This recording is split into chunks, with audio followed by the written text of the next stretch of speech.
Well, welcome to a special episode. Normally I record on Saturdays with Clayton, but he's not available right now, and Drew is gracious enough to join me. So please welcome to the show the CEO and creator of Inside the Game, Drew Beausoleil. Welcome, man. Thanks for coming on.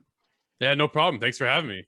Oh, it's I've wanted to get you on for a while, and I mean I know you've been really busy with the show, and like you were just saying before we got on, that like you can't even keep up with emails. So you've started another a daily. So it's I've tuned in yesterday, today, and then watched that. I don't even want to get into that what we just watched, but I mean there was some good stuff in it. But why did you decide you wanted to do a TV show? Like for whoever doesn't know, your show is all about. So if you wanted to just explain.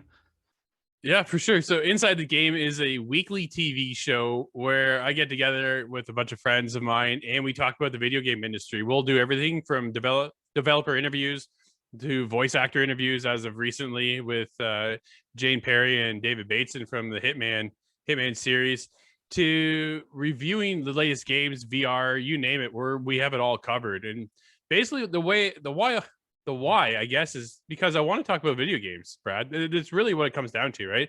I would go to work day in and day out, not really enjoying my job and getting in trouble at my job because all I would do is talk about video games.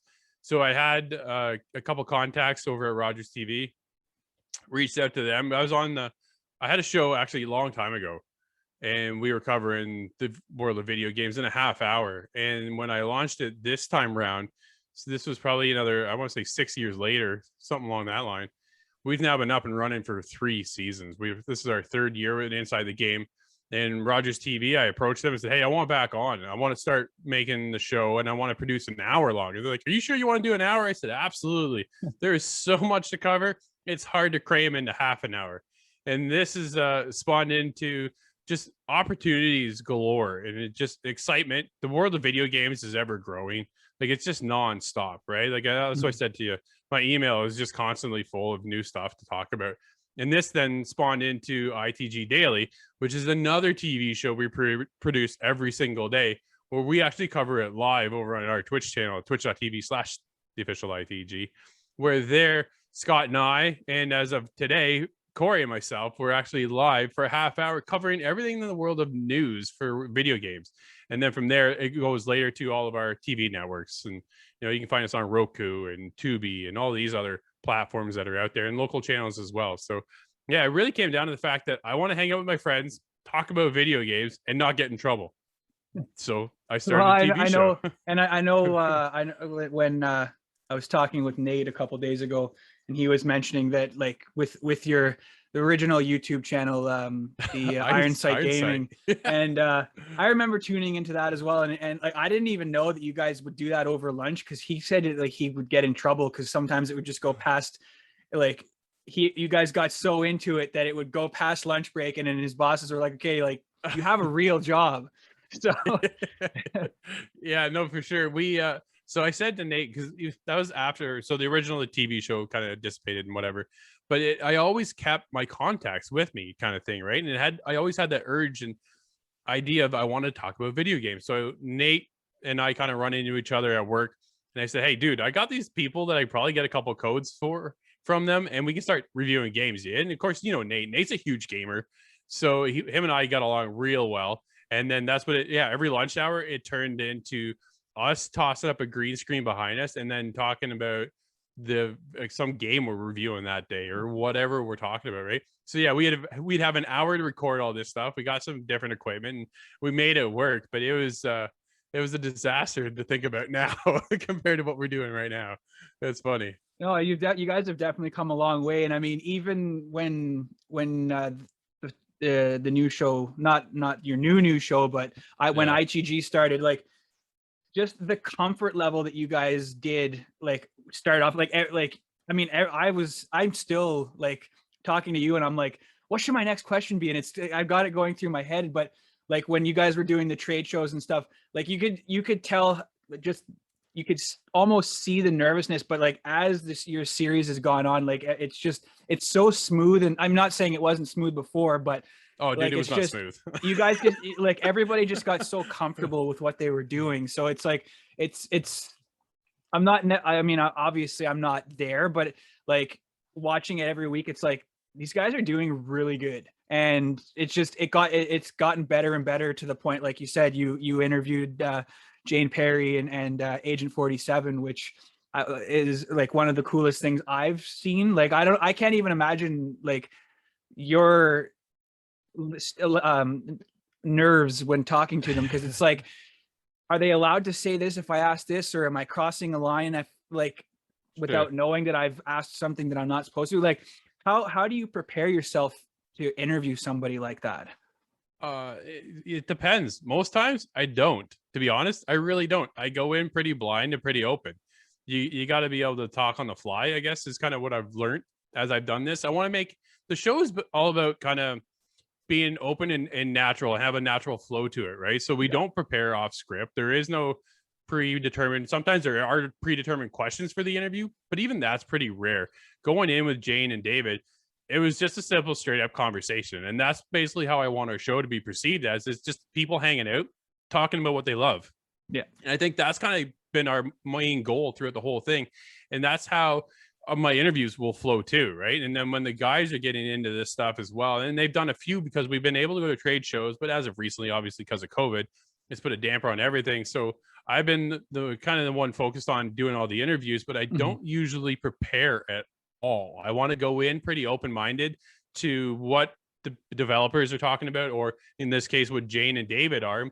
Just ask them like everyday questions and ask them, you start off with, how's your day, right? You start off really simple. Then you kind of go in and go, okay, Jane, well, how did you get into voice acting? And then, often if people love what they do, they just ramble on, Brad. It's pretty simple sometimes, right? You can ask 5 questions and then I just keep talking, dude.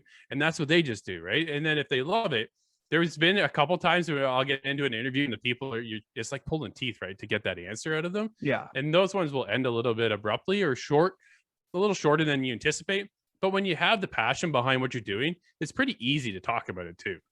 Yeah, no, it's and like you make a good point, because like if you prepare, you have those certain questions set in your head, and then it's almost like it becomes a very blocky interview where you're like and you nonstop. So like I said before, I had all these questions to ask, and I'm not even going to do that now, because like I'll keep looking at my phone and I'll be looking off screen, and so it's just like you gotta like ad lib almost, so it's just somewhat it flows well. So but no, you guys have done a real good job with the show, and like Thanks, man. you guys, you've blown up on Discord. Like it's nice. It's nice to see it. I mean, I'm not tooting my own horn, but 2 months platinum. Come on, that's not bad at all, man. You're holding the rank down. I can't catch up. I'm just too far behind now. Yeah, but I mean, at the same time, like you've got your everyday job, which like I've said right now, unfortunately, with all this BS lockdown, like I woke up this morning and we're in red now. We're like, because I work at the hospital, so we have 6 staff members that tested positive for it. And I mean, I'm not. This isn't going to be a COVID thing, because I did that when I was working in Thunder Bay. We did an entire episode based on lockdown, and but I mean, doing stuff like this, like I said, like if when you guys stopped doing that, like Iron Sight, and then came back to doing everything on Discord and doing all the shows, I didn't feel myself creatively like enjoying what I did. So like you guys did play a role in making me do this weekly. Like you didn't crack a whip or nothing, because but no, it's just I like I said, I go every Saturday where I record with Clayton, and lately we've had Adam Sveni McGee on, and we're going to be talking tomorrow about the fall of the video game guides, like Final Fantasy. I had those books, and but it's just I look forward to Saturdays where we just do what you guys do, except like I still haven't figured out how to put videos in. I did an Oprah clip about you get a car when I did my last one with the EB guys, but no, it's just I thank you for sticking with it, because it's just, it even Games Up, like he was talking about he had to take some time off, take care of his mom, and he didn't know if he was going to do streaming anymore. And then like now he's back on, right? He's back on, and Yeah. he was playing Ghost of Tsushima, which I haven't even finished yet.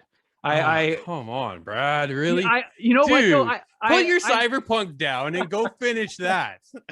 You know what though? I have to actually start that game over, because yeah, I'm in a forest and I don't know what I'm supposed to be doing. It's been so long since I've played, and it's one of those games that if you've put down for a long enough time, you're not going to really remember what you're doing. Like I know I just saved his uncle, so I mean I could probably go online and get a tutorial on catching up, but I'm excited for that movie. Like I really hope that they do well, and like it's with the John Wick director, so.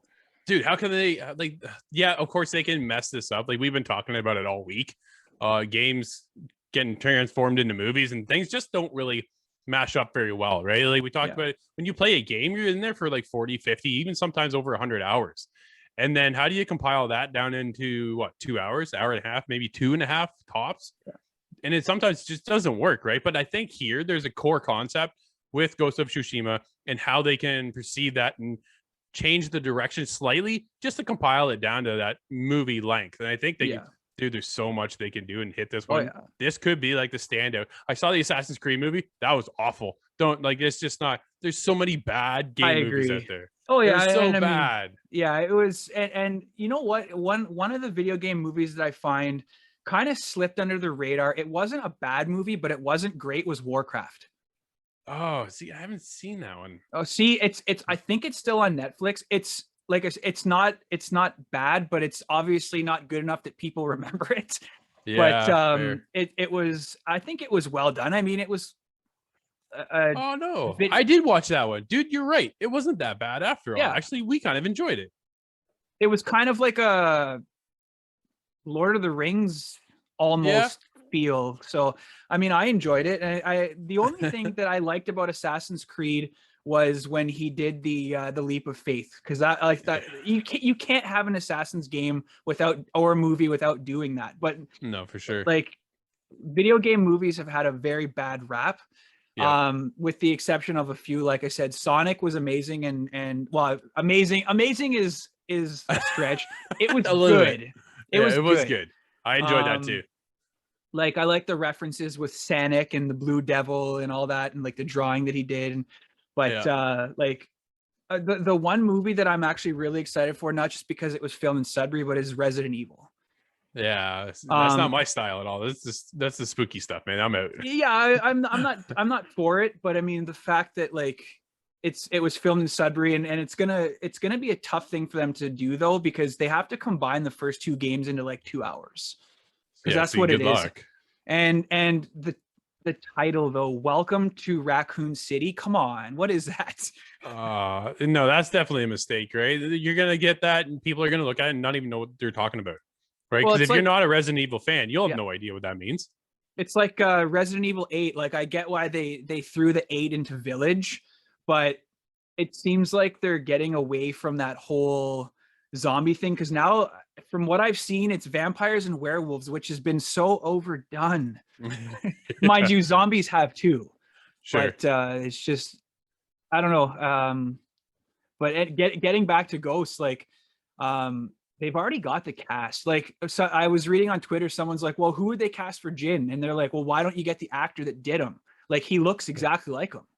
Yeah, no, that makes a lot of sense, right? And then I don't know, but I see Benedict Wong. Isn't he the voice of Khan? He might be. I don't know. I'd have to look into that one. But he would be a good Mongol, I think. So it's but I don't know. There's so much that like to keep people sane throughout all this insane time. It's just a matter of picking and choosing. Like I said, like I'm punishing myself by getting Cyberpunk on PC now, but I like the lore. I don't know. I don't get it either, but I really like the lore. Like I'm still learning the tabletop game, Yeah. which is taking a lot longer than I expected. Like this is a deep game. Oh So if you've man. ever played Dungeons and Dragons, it's that, but it's in the future. And like Johnny Silverhand, Rogue, like all these characters, they're actually in this one. Awesome. So it's like they're the NPCs though. You can't play them because you have to make your own character. And Yeah. unlike CDPR's version, your backstory actually means something in this game. And it's so in depth that if you go the custom route, like Mike Pondsmith, who created the Cyberpunk actual game, Yeah. said that you could spend 3 days just doing your character's backstory, like with all the Whoa. rolling. And yeah, so that's how deep it is. Man. Okay. Well, so I'm in on this, and we just gotta sort it out how that's gonna work. So Oh yeah, we'll see. well, like they do it. Like I've seen a couple of videos that they do it on YouTube, and you obviously need at least four players, and Yeah. then like the game master, which is like the storyteller, which I would have to get better at because I'm really not good at. I'm good at putting my thoughts on paper, but saying it out loud, that sounds really stupid. Like, why did I say that?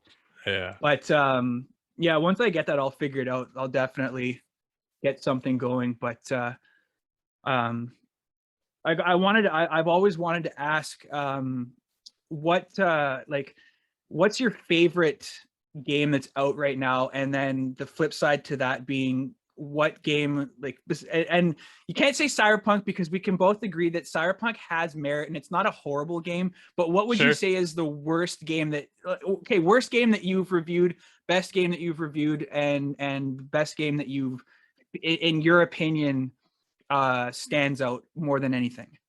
Honestly, it goes back to my best game is The Last of Us Part 2.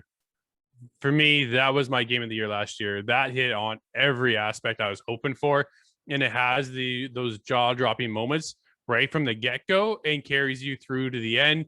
And then there's just all these twists and turns and things you never expect. Like the writers over at Naughty Dog are an incredible team, and I think what they've created is just a masterpiece in my eyes. And yeah, you can say The Last of Us isn't for everybody, and I absolutely will understand that. A lot of people don't like that genre, right? And I'm not a big fan of zombies. I hate zombies, but yet The Last of Us Part 2, I played the first one, loved it. Get in the second one, and it was just wow. Ellie's story is incredible. We all know about Abby now too, and her story and why she was there. And it was just amazing to experience that game. For anybody who's kind of been on the fence, highly recommend it. I gave it a 10 out of 10 over on the show. It was incredible. Games that I don't like recently, Steve and I just reviewed Adios, and that game is just launching on Xbox. I saw today, and it is awful. It is just awful. The voice acting was pretty good, but the rest of it was bad. I think I gave it a 2. Omen of Sorrow was a game that Nate and I reviewed. It was a fighting game, and it was probably one of the worst games I reviewed as well. It was like a 1. I gave it. It was painful. Cyberpunk, I get where you're coming from, but it's all the bugs and the hiccups that hold that game back, right? It needed at least 2 years.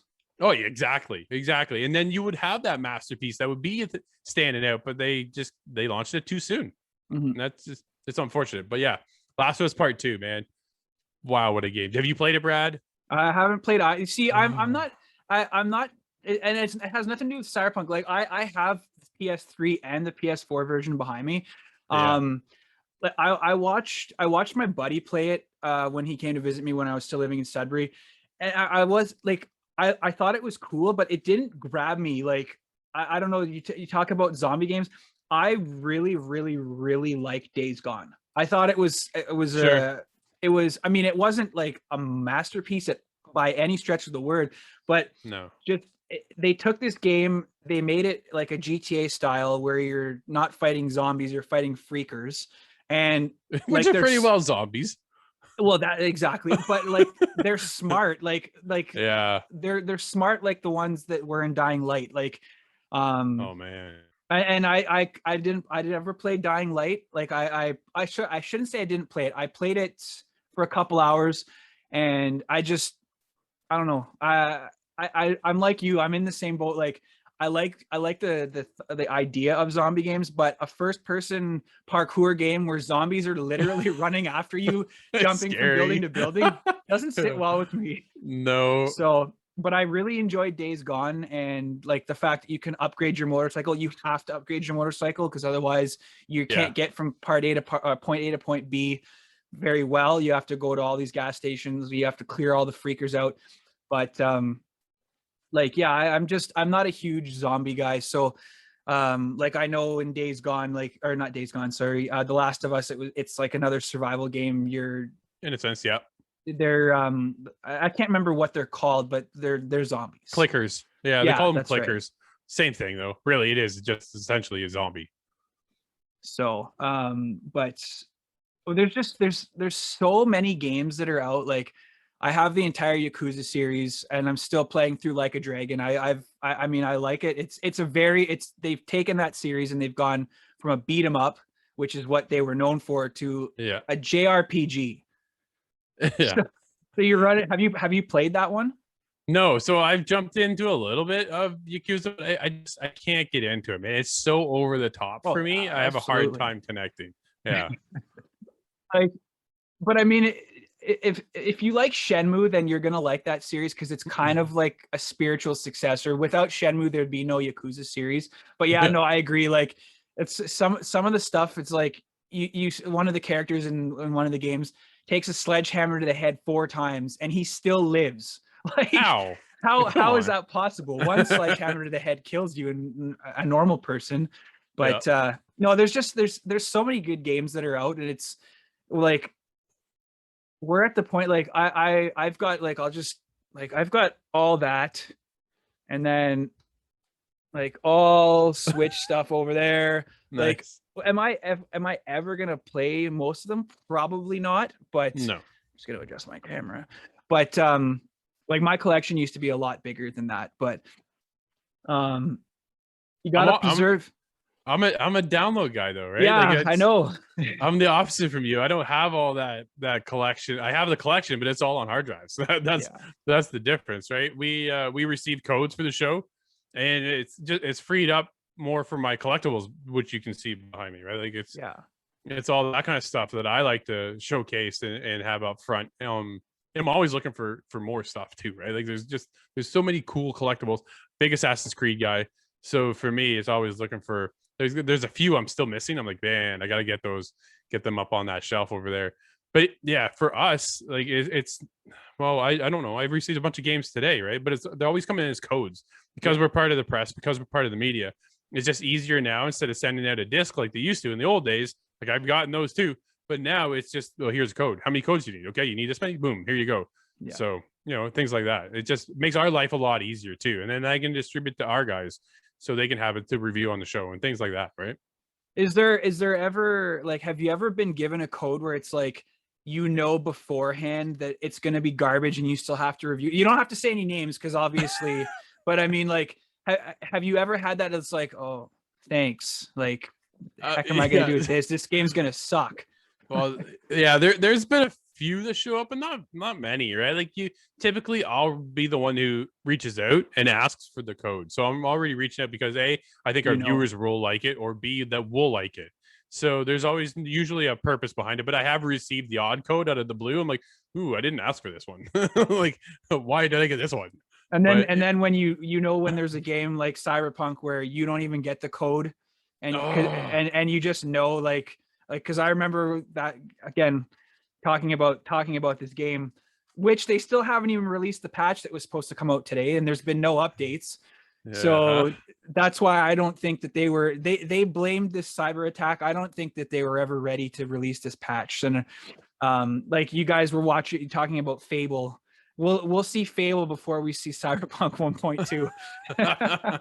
But like, yeah, so and that's the same with movies. Like if a reviewer is not allowed to watch, and that's why most video game movies, reviewers don't get to see them until everybody does, because they don't, like, video game movies, whether it sucks or not, they know people are going to go and see it. Like, this isn't really a video game movie, but Batman versus Superman, I really enjoyed it, but I mean, a lot of people hated it. Dude, I didn't think it was very good at all. But and then we got that joke of a Justice League, and now Zack Snyder cut came out, which now people are calling. Apparently, there's a cut, like a David Ayer cut for Suicide Squad, the original. So, but Warner Brothers or whoever is in charge of that said that there's going to be no more of these cuts. But yeah, I think Zack Snyder paid for a lot of that himself to have it released. So, and I mean, apparently it's not that great of a 4-hour movie either. I haven't seen it yet, but I haven't seen it yet either. But no, it's just you always know that if you don't get a review of something beforehand, that it's gonna be garbage. So like Usually, yeah, it's usually how it works, right? If we've been waiting for a game and we don't get it until the day it actually launches, it's not normally a good sign for the game, right? There's two sides to that, actually. There's one that they're really confident in the game and they stand behind what they've created, or the other is we don't want you to do your review yet until people actually purchase the game. Yeah. So, there's a couple of sides to that and how it works. But yeah, most times it's not normally a good sign. Are you worried? Like, see, this is another game that's been in development for a long time, but I hope they do it right. But if Biomutant if you don't get a code for that, are you worried that something's wrong? Yeah, we've been following Biomutant for a long time, and just as of recently, it's popped up again, right? They've gone into hiding on it, and sometimes that's a good thing. If you take the No Man's Sky approach and say nothing and just work away at it and get it done and get it polished, then that works. Yeah. People don't normally like that. They want to see the transparency from the developers, right? Here's what's going on. This is why we're taking so long, whatever the case may be. But for Biomutant, yeah, I saw the trailer today and it looks interesting, but it took a different approach from when it was initially launched as the announcement trailer. So to go back now and see what it is now, it definitely looks cool. I'm definitely interested to see where it lands on May 25th, but I'm curious to see. I don't know if I'm necessarily worried. I don't think I'm worried about the game. We'll ask me when if I get codes sooner, then later, then I'll tell you. But yeah, I think the game has a lot of promise behind it. It's definitely a unique spin on the world that they've created. Yeah, and THQ Nordic actually, I mean, they've actually put out a lot of decent titles, with the exception of Rad Rogers. That was a terrible game, but they haven't really dropped the ball, like, because they picked up. You'd probably know this more if you need to fact check me on this, but they pick up the Darksiders series? Yep. Yeah. So did they release Genesis, or was that a different company? Nope. I believe they released it. Actually, it was on Stadia and then later on Xbox and PlayStation. Yeah, it's on the Switch. I have it on the Switch. I have too much stuff on it. I you know what? I kind of lost faith in the series after 3. I didn't. This one's completely different. I know it's like a Diablo style. Yeah. And it's cool. You can switch between the characters and stuff, but I don't know. It's just, I feel that if a series has let me down, I'm not really into it anymore. And like, I might go back to it, but I found that they made the difficulty setting for number 3 way too high to start a game off. But I mean, that's like any game now. You like, I'll just throw this out there. Like, I haven't played it, and from what you guys have been talking about nonstop, Avengers, like, I don't know. Like, I was excited at first, and then when it was like, it's better if played with friends, and it's like, I'm not saying I don't have friends, but I'm more of a solo guy. Like, sure. I liked when you guys were doing like, I like watching you guys do your Siege and all that stuff, like Rainbow Six, and like when you were playing with the Super Bowl champion. Yeah, that's Shane Green. I was about to say CFL, so sorry about that. But like, for me, I'm more about the story, and I enjoy just sitting back and like, my oldest is a gamer now too. Like, she's got Switch and Animal Crossing. Like, what kid doesn't have Animal Crossing? But exactly. For online, like, it's just, I don't know. Avengers should have been at least like a 4-player co-op where you don't always have to be connected. Like, you could put 4 people on one system, kind of like old GoldenEye style, but Sure. Yeah. So Avengers is and I find it's actually in a weird spot right now. So Avengers dropped. Avengers was announced, and people saw the characters designs and go, "Whoa, that's not the Avengers." Crystal Dynamics says, "Yeah, well, we took our own approach on it," which makes a lot of sense because then if you become Tony Stark and a Robert Downey Jr. and you're like, man, that doesn't match at all, right? So this gives them the ability to make Iron Man as their own unique character and take that spin. The campaign alone is incredible. I felt like I was playing the Avengers movie. That is a solo experience through and through. You can't play that with anybody. The Avengers Initiative is where you go out into the world with your friends and take on tasks and other jobs and missions and things like that. And that's fun for a point, right? That goes for so long, and then you go, well, now what do I do? Yeah. So yeah, like I finished up Kate Bishop's DLC character story missions, moved into Clint, just finished that up last night. Steve and I will be reviewing that for the show this week. But again, it's one of those, you're in for a couple hours and now you're out. I can grind to do the challenge card where you can earn currency, outfits, finishing moves, and things like that. But for what? Like a lot of people are doing it and they're enjoying that. But when you do that, you're out there to do the same missions over and over and over again. And to me, Brad, I don't have time to do stuff over and over and over again. I get bored, right? I really get bored. The variety of video games right now is at an all-time high. You can pick and choose, dude. I can flip in and out of I don't know how many games in a matter of seconds. Yeah. Right. So for you to have my interest, I'm gonna have to have something new. I'm gonna have to have a reason to grind my character to 150. There is no particular reason right now in Avengers to level up to 150. It's just to do something to do, and that's just not enough. And that's one of the downfalls of what Anthem had. Anthem ran into the same thing. End game content is a problem when your game is marketed as a games of service. You need to have the content there. Don't launch your game if you don't have end game content, because you're just going to lose everybody. Everybody jumps in, and then when they feel that they're done and there's nothing else to do, then they're on top of you because you didn't produce anything else for them to do. And look at like the Division Destiny 2. Yeah, well, yeah, exactly, right. The original, like they did a real good job with like you said, the end game. But when Destiny first came out, like everyone was all on the hype train because it's Bungie.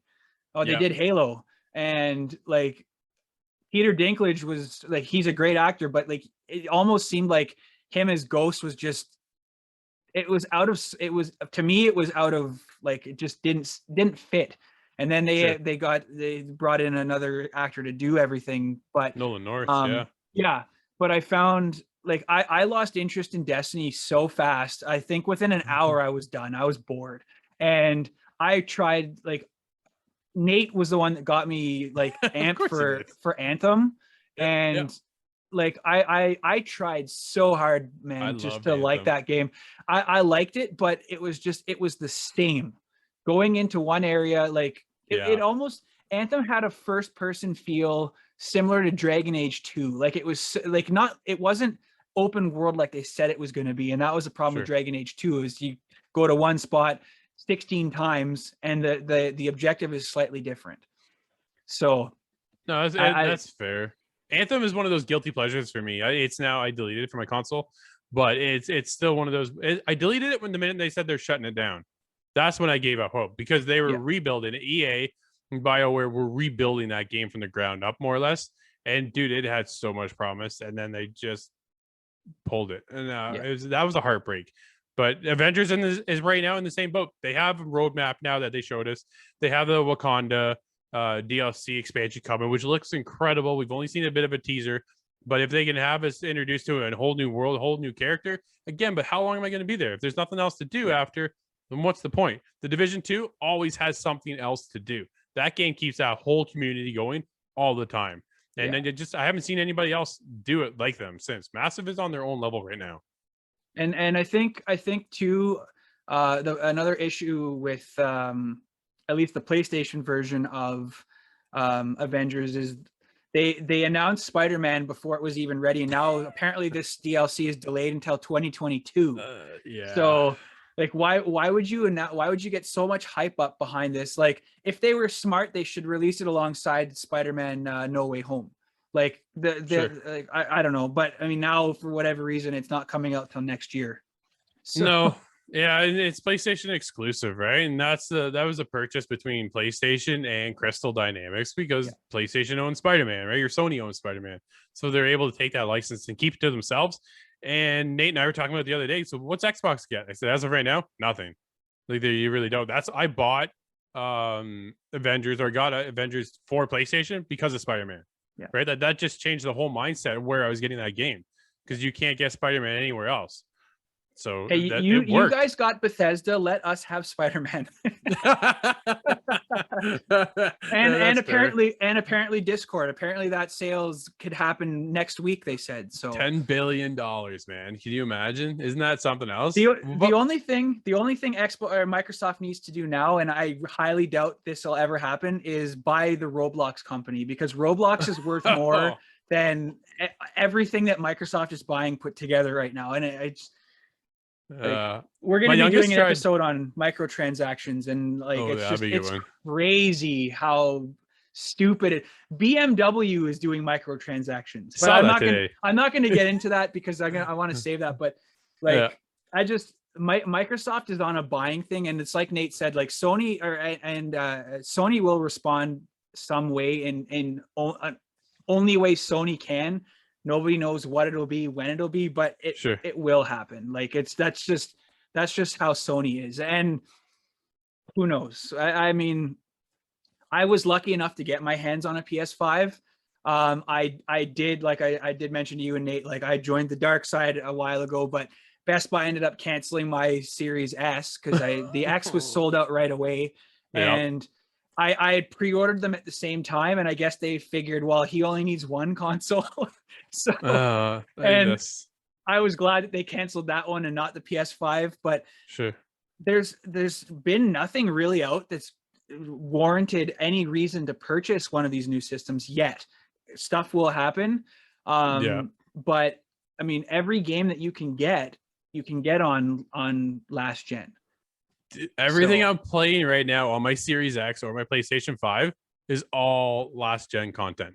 Yeah. Everything I'm playing right now is all last gen. There is Astrobot I can play that's brand new for the PlayStation 5. There is Godfall that I could play, but it didn't really interest me, to be honest. Like, it looked cool, but then I heard it's not very good at all, so I stayed away from it.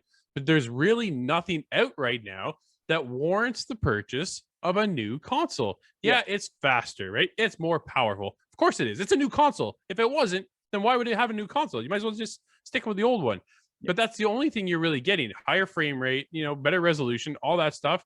It makes a lot of sense. I'm glad we're able to carry over old content into the new systems. But that's all I'm playing. Dude, I've had this for months now, and all I'm playing is still the old stuff. I just transferred it over. What I like about, I mean, and again, I haven't owned an Xbox since the 360. Like I'm trying to not because I don't want it. It's, well, first of all, my wife would kill me if I bought another system.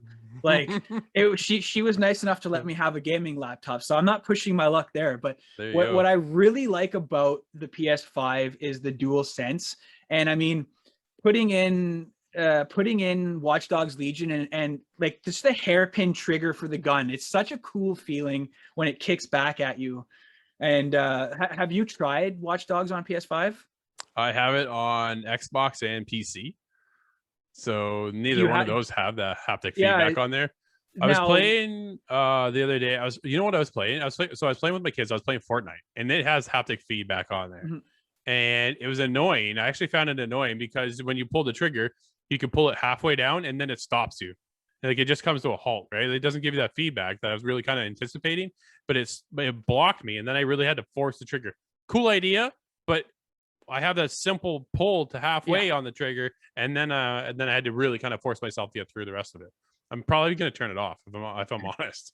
I don't know if you can on PS5, you can do that. You can turn it off. You can turn it off. Yeah. Well, that might help also with the, I haven't come across it yet, but they're talking about a Joy-Con drift happening on those controllers now too. So yeah, I've heard that. Yeah. So always get the drift. I like when I play with my Switch, I'll use a Pro controller because there's no drift yet. But I'm hooking up my. I actually was playing Streets of Rage 4 on Game Pass earlier, and that's a fun game. That's awesome, isn't it? But like it's cool. I was looking online on Amazon at different controllers, and a lot of people were like, well, you just use what you have at home. Like, not people on Discord, but when I was researching the good controllers, like obviously if you're into competitive gaming, you're going to want the best controller you can get. But Sure. I just did I plug in my Switch Pro controller and it works fine. So it's just the buttons are different. You got to get used to the button scheme and whatnot. But Nintendo. yeah, well, it's funny because when I plug it in, it reads it as a 360 controller. That's awesome. Like, no, this is not a 360 controller. But I guess the schematics are the same essentially. So, but no, I'm really looking forward to diving into Game Pass more. And again, that's throwing kudos to you guys, because like talking about it's available on PC now, and the 20 games that Bethesda dropped. Like, I mean, I have all of them behind me. Well, not all of them, most of them. Like, sure. But to be able to play Wolfenstein or something that I've never actually dove into before, like, because I love Fallout, I love Elder Scrolls, and not so much 3 because it's just so dated now. But Yeah. even 4 is kind of dated. Like Oblivion, I played the crap out of Oblivion when I was living in New Zealand. Like, that's all I did, and that was the very first time I had an Xbox was out in that country, and it was expensive when it came out. But like I'm looking forward to trying out Wolfenstein and all these different games, and I have a buddy who's a Wolfenstein freak, kind of like Nathan is with Doom. Sure. But like all he talks about is Wolfenstein. So. That's awesome. No, Game Pass is such a great service. Remember when Xbox announced it, I thought, what are you doing, man? You're bringing all your first party titles on day one for free, essentially? Like, what's that going to do? Well, what it did was it saved games like Sea of Thieves. Yeah. Right? Like, that survived because of Game Pass. And now you get Bethesda titles. Like, they just keep growing this service. And now they brought it to PC. They're less focused on the Xbox brand now, I find, and more focused on Game Pass. They want you to have the Netflix of video games at your fingertips wherever you go. I think it's such a brilliant move by Microsoft and Xbox over there to bring that. And yeah, dude, for the money each month, it just gets you introduced to games that you wouldn't have gone out and maybe purchased on your own, right? Like, talk about Wolfenstein and things like that. So what's it going to hurt you? You download the game, you check it out, you don't like it, then cool. Yeah. Delete it and move on to the next one. Try something else. And then that one does hook you. Next thing you know, like, oh crap, now it's leaving Game Pass. All right, well, I get a discount, so I'll now purchase that game or something on that line, right? Super cool. And I think that's where, like, there's pros and cons to each streaming service. Like, because I have PlayStation now. Obviously, like I bleed Sony. Like, that's I used to. Yeah. I grew up with I had Nintendo, then I switched to Sega. And then, like, people say, if you go to Sega, then you go to Sony because you go to Nintendo. Sure. But like, the PlayStation now is good. Like, when I got my PS5, I got an introductory price of $59 for the year. So, like, okay, that's not bad at all. Stupid nuts. But the problem is whereas you can download all the games on Game Pass, PlayStation, like 80% of the titles is stream only. So if you don't have a good internet connection, like, it's not going to work. And like, every single game that I wanted on Game Pass, I can get my hands on the PlayStation now. Like, I trying to find some of the Assassin's Creeds, you can't anymore, but not a single Assassin's Creed is available on PS now. Like, they're more focused on like their first party stuff. Like, God of War, Horizon Zero Dawn. Yeah, I really like Knack. I haven't played Knack 2, but oh, dude, it was good. I want it. I got it because of, like, my daughter. She likes those kind of games, 2 players. But like, those are the type of titles that they have. Like, they've got BioShock and all these different games, but I mean, BioShock, you can get that anywhere, really. But it's a Bethesda title. Yeah, exactly. They are everywhere. So but it's nice to have, like, and I mean, for about a minute, I was interested in Stadia, but like, everything that you've been saying lately about it, like, I mean, if there's a good thing, they haven't really been saying much. But I mean, at the same time, like, are they, like, you don't know, are they secretly closing their doors completely and they're just not going to say anything? Like, and that's why with Amazon, like you have all these companies that are not typically known for gaming getting into the gaming industry, and I'm worried that Amazon's going to go the same route. Like they got they have trying. the two. They're trying. Is Amazon really big into? Are they the partners with Twitch? Like, yeah, they own partners? Twitch. They own Twitch. Yeah. So I mean, they're there in that aspect, but just I don't know. I'm kind of worried that they're going to go the same route as Stadia, and they're going to put all their money into one thing. And I think with Stadia, the problem is like, yeah, they advertised, but they used a guy that I don't even know. Like, I only know him from James Corden's TV show, but I've never, like, Reggie or whatever his name is, the musician, that when they had those commercials for Stadia. Okay, sure. But I mean, like, they never really, they showed you games that looked like they were streamed from Xbox or PlayStation. But I mean, I don't know. Again, I don't know anything about Stadia, but I was never grabbed by it. So Scott and I covered the Stadia event when they first revealed it.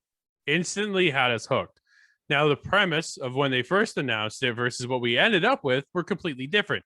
When the announcement was revealed, it felt like what Game Pass is, a Netflix-like service. Turns out you actually have to purchase the game, and then you own it, and you can take it on the go wherever. The biggest premise behind Stadia is that you have a console on the go. Whether you want to play on mobile, your TV, or your computer, you always have this world of connection. But if you don't have a good internet connection, you don't have a game, because it's going to lag like crazy. I'm fortunate enough to have good internet. I play Stadia all the time. I was just playing it just the other day. So I'm a huge fan of Stadia, but it worries me. Stadia's future has me definitely concerned. I had Jack Beausoleil from Stadia on the show. We talked for the entire episode practically about Stadia and the promise behind where they're heading and where that's going. I want to get Jack back on now because they just closed Stadia's games and entertainment, right? This is their first party division. This is a huge concern. Why do you go to Xbox? First party titles. Why do you go to PlayStation? First party titles. Well, and then someone brought up, yeah, but everybody goes to Steam. If you're a PC gamer, then you go to Steam. But if you're a console gamer, then you typically pick one or the other, right? Well, if I go to Stadia and there's the same thing over there that there is on Xbox or PlayStation, why do I want to go to Stadia? So now that they've closed their first party studios down, that whole division that they built with Jade Raymond, who's now gone off to form Haven, her own studio, because she's been shafted by EA. She got shafted over at Stadia, and she's had enough and says, forget it. I'm starting my own thing, partner with PlayStation, and now she's bringing her own IP. Yeah. Exciting to see what happens over there with Jade. I hope something comes out of her. Really, really exciting. I wish her all the best. But at the same time, Stadia has me concerned for the future. Dude, it's cool. It's nothing like turning on my system and then boom, the game's there. I don't have any updates to do. I don't have any downloads to wait for. I got nothing. The minute I buy the game, I own it. And I just start playing, right? So the whole thought process behind Stadia, I think, is there. The power is there with Google. They have the infrastructure that just, man, you go to a platform because of the games. But if I can get all my games everywhere else, then what's the draw to go to your platform? That's my concern with Stadia. And it definitely has me worried for the future because I know a lot of people who gave up their Stadia Pro and just canceled it. And that's not a good sign at all. No. And talking about the Stadia Pro and like the controller and everything on Marketplace, like just because I'm about 40 kilometers away from the Quebec border, there are so many people that are selling their Stadia Pro controllers just because they're done. And it's, I mean, I don't like what is a controller usually set you back? Because like these guys are selling it for like $40, $50. They're normally like $80, right? Yeah. You could buy the whole, when Stadia launched, you can buy like the whole platform for $150 or something like that, $180, I want to say. So that's Scott and I talked about it, like, man, when's the last time you bought a brand new console for $180? Yeah. Right? Or $120. I can't remember exactly. It was like years ago now. This what it feels like anyways. But and not even PlayStation 2 was that cheap. No, I think it was like $200. Yeah. So how do you get a console for that cheap and then you're able to take it on the go? man, you got a good connection, you have Cyberpunk wherever you want. It actually played really well on Stadia, which was funny. Yeah. It plays well on Stadia, but like doesn't play well on. You know what I will say, like again, I could talk. We could probably talk about all of the shortcomings of that game, but I had when I tried it out on my Pro first, and I think I had less crashing issues than I did on my 5. There were still a lot of bugs. No. Like the best bug that I ever saw. I was in the Badlands and I called for one of my motorcycles and it flew over and it was gone. So I call it again and it just it was like a cross, and I never got my motorcycle, and then I had to go to a warp point, and then it finally worked. It was almost like they couldn't sense the road or ground in the game, but I can't even do the best ending because I can't finish Pan Am's freaking quest, because it's like you beat the game, so I beat the game. I did the bad ending, which we talked, like the anti-suicide, like that was like the basic ending, and that's where I said like when the actress, like when Judy started crying like about how she couldn't even deal with it, that really got me. I don't know. It's just there's so much emotion in that.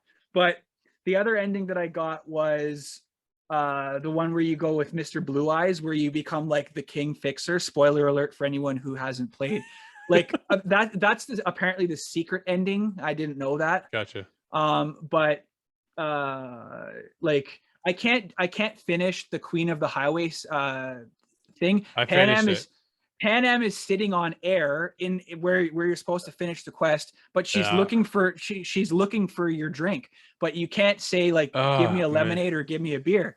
Yeah. So I emailed CDPR and I said like, will this patch that's supposed to come today fix this? Well, we can't guarantee that. That was their respondent in the email. Wow, really? Yeah, that's not wow.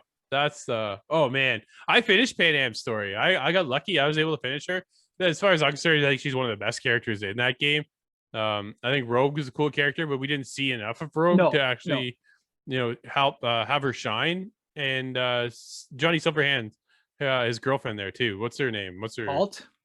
Alt was a cool character, and then we all know what happened to her. She disappeared. So it was and it's funny because you almost it's almost like the game forces you to actually read the lore, because like every single character that is like not V for obvious, or Judy for obvious reasons, like they weren't born in 2035 where Cyberpunk Red takes place, but you have Johnny Silverhand, you have Adam Smasher, like all these characters that it's like, who is that? Like the first time I saw Adam Smasher, I had no idea who he was.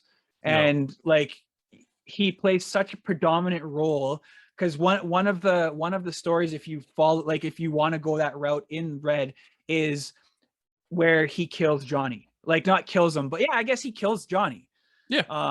Stabs him with his 2 hands. But like that is an actual scenario in Cyberpunk Red. So all these characters, Santiago, like all these brief characters that you have, they have such massive roles in Cyberpunk Red. So that's where the connection is, because it's a prequel to 2077. But it's cool. Like I like you said, Pan Am is probably one of the best NPCs of this generation for games. Like it's just the amount of that's fair of dialogue that goes in. Like this game was dialogue heavy. Absolutely. But like I mean, I've set a goal to interview you. Obviously, you're on my show right now, but I also wanted to talk to Jane Perry about Rogue and Emily Zhu about Wu Zeller about playing Pan Am, but they don't respond. it's like cold calling is hard, man. It's like it's tough. Just answer. Just say no. You just gotta do it, and then eventually, 1 or 2 people will respond, right? That's it. You hit me up on our Discord, and you asked what my secret was. I said there is no secret. There's no secret. I just asked, and that's what it is. I got lucky. They said yes. Yeah. Right. And I'm following. Have you seen this guy? He's a real big YouTuber. he's an Australian guy, and he's interviewed, like he got Male V, who doesn't even have social media, Really? to do his show. Like he got Jeremy Lee, who plays female V. Like he's interviewing the actress who plays Judy today. Like this guy has interviews lined up left, right, and center. And he said the same thing. People are like, well, what's your secret? He's like, just perseverance. Like you just ask, and like, but my thing is if I've sent a message, I feel like I'm stalking the people if I try again. Like it's like I don't want to do that. Yeah, I've definitely been persistent in the past. And I think along some way, I'm sure I've ticked off somebody, but it's the only way our show survives. Yeah. And I think that's what it really comes down to. You know, I was talking to Jane yesterday on Discord. Her and I met online and had a conversation. We were talking about a couple of voice acting things and whatever again. So, but it's just a matter of just ask, because you don't know what's going to happen, right? Like our whole show is based on me just reaching out to people and say, hey, can I try this? Can I try that? Do you want to do this? Do you want to meet me on the show to talk about this? And a lot of people are like, yeah, I want to talk about whatever I just did because my game is cool and let's talk, right? And it's worked out for us. I've been very fortunate. I don't take for granted the fact that I actually get to talk about video games now every single day for a living. It is fantastic. I'm very fortunate to do what I do. It's been a dream come true for me. Yeah. And I just don't want to let it go. Right. And that's basically what I've noticed the most is just I never let it go. Even from the first time when we had to cancel the show, this is probably almost going 10 years now, I guess, at this point. I canceled the show the first time, and then I brought it back because I couldn't let it go. Because that's what I said. I get in trouble at work talking about games. So I thought, no more getting in trouble. I'm doing this, and that's what we've done. And now I've got Nate, Steve, Scott, Corey, Adam on the show all the time, and this is what we do week in and week out. And what an honor! And then super cool guests, just like Jack Buser or Jane and David, and it's nonstop, and it's a fantastic way to live. Well, I think it's cool too because like, I've also reached out at the local level, and Jamie Perron is going to come on and he's going to talk about Ravensoft, and I mean, like there are those connections as well, and I mean, he's the guy for a lot of the Call of Duty games. Like if there's a problem, they're calling him saying, hey, you need to build this software to fix this. And he's right. Or like, are you following him on Instagram? He's got a new page called Farming A. Like he's a farmer. Really? Yeah. So he's that's why when I saw Lawnmower Simulator, I was like, oh my God, man. Like all these simulator games, and it just made me think of him, and I was like, oh yeah, he's coming on the show, and like.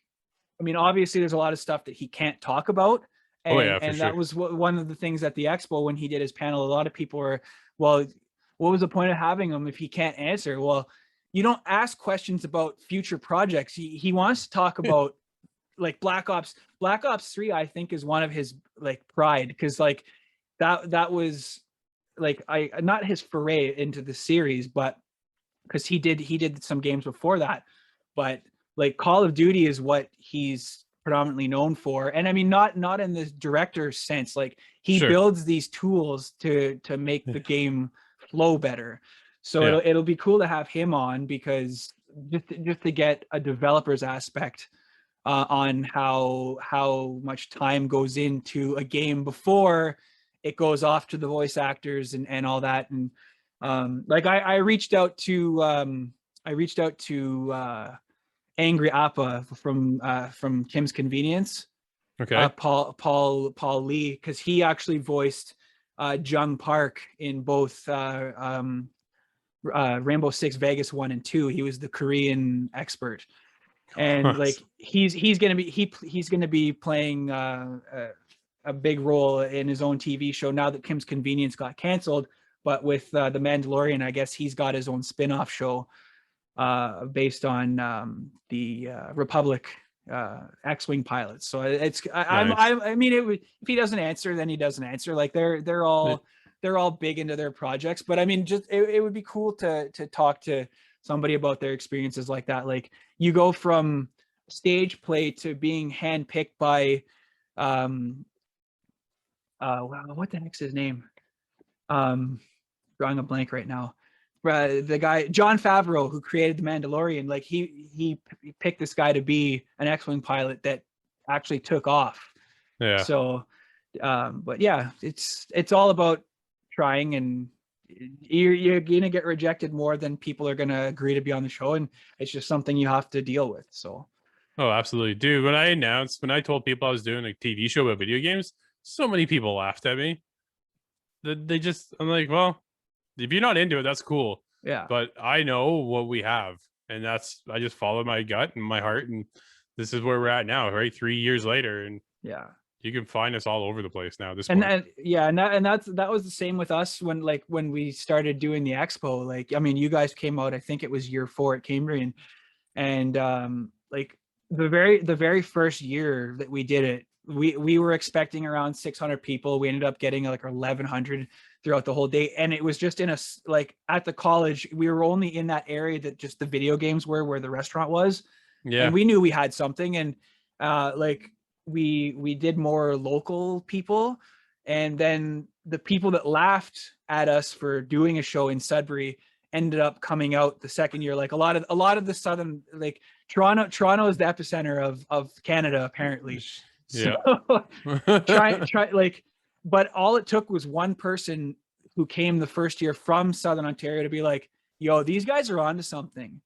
And then before you know it, like 60% of our vendors were from out of town, and they all made a killing. Like they weren't expecting to do well at all. And like, obviously we had to cancel last year. Yep. We're still waiting to hear what's happening, if we're going to be doing one. And I get a lot of people that are upset that we're not doing a show. It's like, there's a reason why we're not doing a show. Yeah. It's not because you don't want to, right? So, but I mean, like, we have everything ready to go. We're just, as soon as they say, okay, go ahead, that's it. Like, we've got our radio sponsor. We've got a new radio sponsor now. So, like, we had a lot of failed, promotional stuff. Like we partnered with the Sudbury 5. We have our own custom made video game jerseys that was supposed to be part of this video game night that we were hosting, and their season's been canceled again. So there's all these like what if scenarios that you can't. It would be nice to be like, man, what if, but you can't live in what if. No, we launched the show, and there was a point where I'm like, man, I don't know anymore. Like, you just kind of, you just take a look back and go, is this really working? Is it worth my time? And then I say so. Absolutely. Right. It's turning out, man. I gotta be honest, it's working. But you always have doubts along the road, right? Along your path to wherever you want to go. If you believe in yourself enough, and man, it'll work out. And don't listen to everybody who says no, it's not going to. Yeah. Because if I listen to them, then we wouldn't be 3 seasons into ITG. So yeah, well, and that's like that. I took it from originally just doing a podcast, and I mean, like Instagram and stuff, like they're good, but like the algorithms to get yourself out there, like I'm not even doing this for money. Like I'm doing this because like I'm just having fun, and but the second they see like a podcast or something, oh no, he's making money. He wants to make money. He's gonna pay $16 a post, and it's like, why?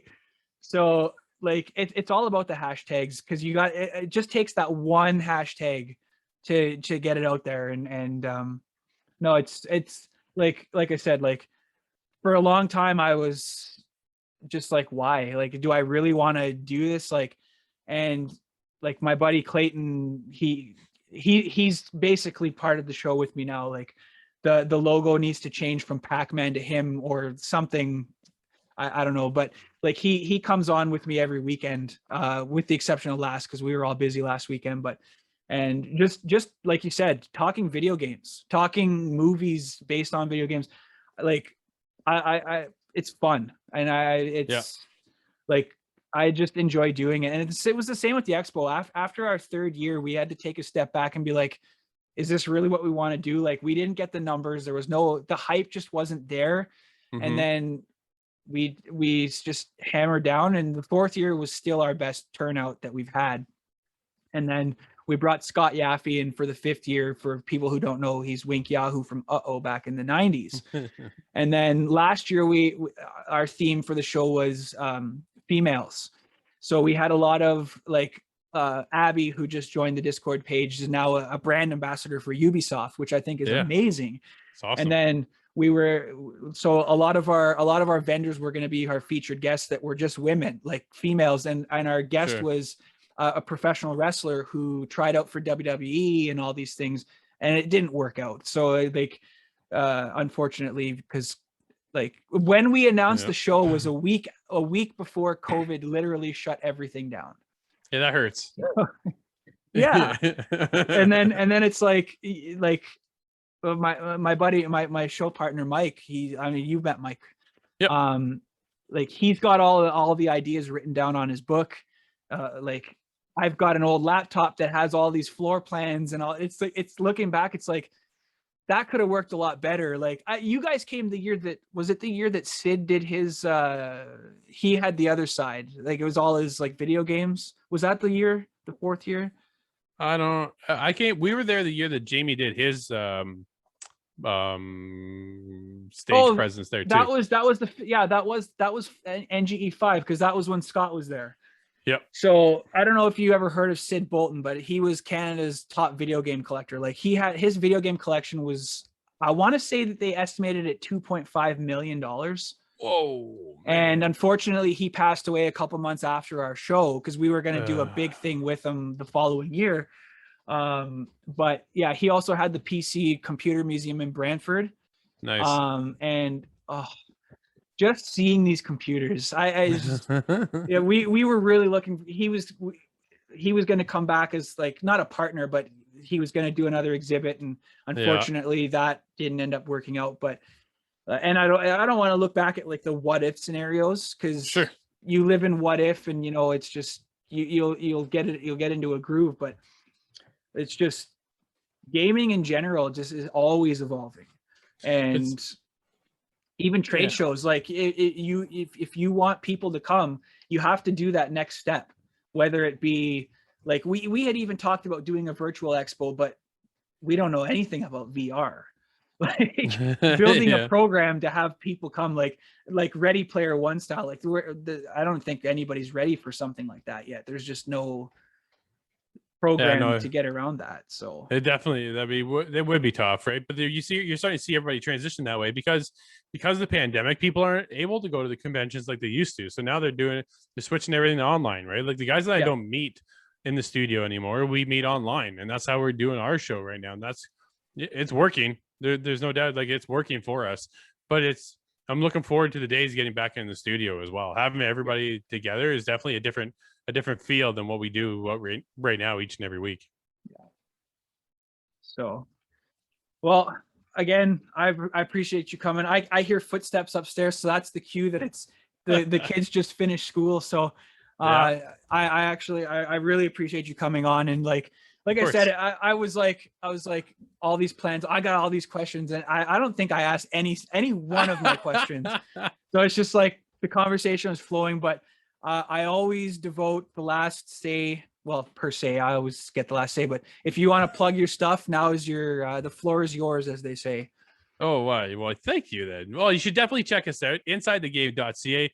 We're on TV each and every week with a weekly show covering the hottest in reviews, developer interviews, and more. And then we just started recently a daily show Monday to Friday, 10 a.m. Eastern, live on twitch.tv/theofficialITG. And then from there, that will air later that day on esports TV and other networks around the world, covering the hottest gaming news each and every day. So yeah, all kinds of gaming stuff. We're there. Insidethegame.ca is your place to go. Perfect. Well, again, my friend, I appreciate you coming on. And like next time we do something, Clayton is the question master, so he'll probably grill you on some questions and whatnot. But I definitely want to get you back. I know Nate's been chomping at the bit to get on, and I don't know what to talk about with him. So Doom. Just talk about Doom. Doom. Oh God. I don't know the first thing about Doom. Yeah, me either. Just shoot something. It's just a monster coming out. You shoot it. I'm just gonna be like, Nate, Doom, go. And then it'd just be like an hour program of him talking about Doom. Yeah, for No, sure. but again, thanks for coming on, and we definitely have to do this again. Anytime. Thanks, Brad. Thanks for having me. Thanks a lot, Drew. Take care, man.